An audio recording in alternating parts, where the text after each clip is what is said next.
Ah, there you are. Come in, come in. Let's have a seat by the fire, shall we? There we are, nice and cozy. Now, all you need to do is listen. Let's start with a story about the Council of Three Hammers. You'll like this one. The sky above Airy Peak beckoned Kurdran Wildhammer like the distant glow of a campfire on a frigid winter night. After 20 long years trapped on the hellish world now known as Outland, he was home. Never once had he regretted joining the Alliance expedition to battle the Orcish horde on its homeworld. But over the harsh years there, the longing to see this sky had burned in his heart. His griffin Skyrie glided above him with 3 of her kin, as vibrant as she has ever been over the last 2 decades. He craved to be up there with her and feel the mountain air rushing against his face. Fate had ordained that he would walk the earth on 2 legs, but the sky was where he felt free. That was Skyrie's greatest gift to him. More than her ferocity during war or her friendship during peace, it was flight. For now, though, he would let her soar in the sky on her own. Kurdran took a deep breath and surveyed his home. Verdant forests stretched out in all directions. Wildhammer dwarves milled about in shops and homes along the mountain slopes, and the colossal aviary, a stone enclosure sculpted in the image of one of the noble griffins, towered atop Airy Peak. Everything was just as he had left it. He drew a small iron scepter from his side, wrapped in strands of grass and adorned with griffin feathers. It wasn't a weapon. His battle-worn stormhammer was hanging on his back. It was a reminder.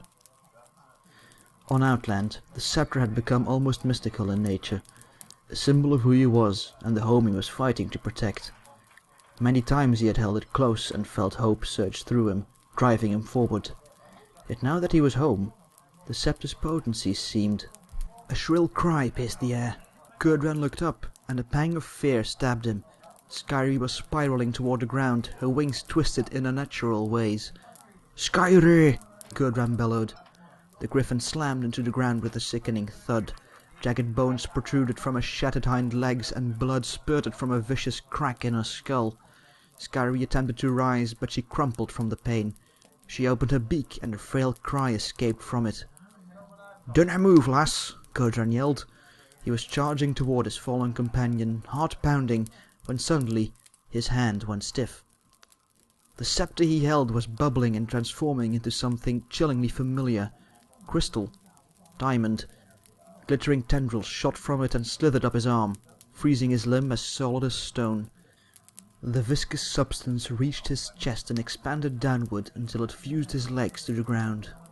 Kurdran struggled for the stormhammer on his back, but Diamond encased his arm before he could pull the weapon free. Frozen in place, he could only watch in helpless despair as the griffin who had saved his life countless times, who had become an extension of his own being, slowly bled out before him. The diamond prison continued up Kurdran's neck, icy and heavy, until it poured down his throat and filled his lungs. At last it covered his eyes and ears, and Skyrie and the inviting blue sky were gone. But Kurdran was denied the freedom of death. He existed in a void while dread burned through his mind like liquid metal in a forge. Eventually, he heard a faint rhythmic thud, louder and louder. Thump, thump, thump. Each blow sent dull vibrations through his body, as though someone were slamming a blunt object against his crystal death shroud, trying to liberate him. Thump, thump, thump. The rigidness in his body faded, feeling returned to his limbs, then the sound took on another tone. Clang, clang, clang. The familiar noise was all he needed to know where he was and realize that he had merely been awakened from one nightmare into another. It was the metallic twang of hammer striking anvil that went on day and night, grating in Kurdran's ears. The pulse of a city not his own, built so deep within the heart of a mountain that it would never know the joy of open skies. It was Ironforge.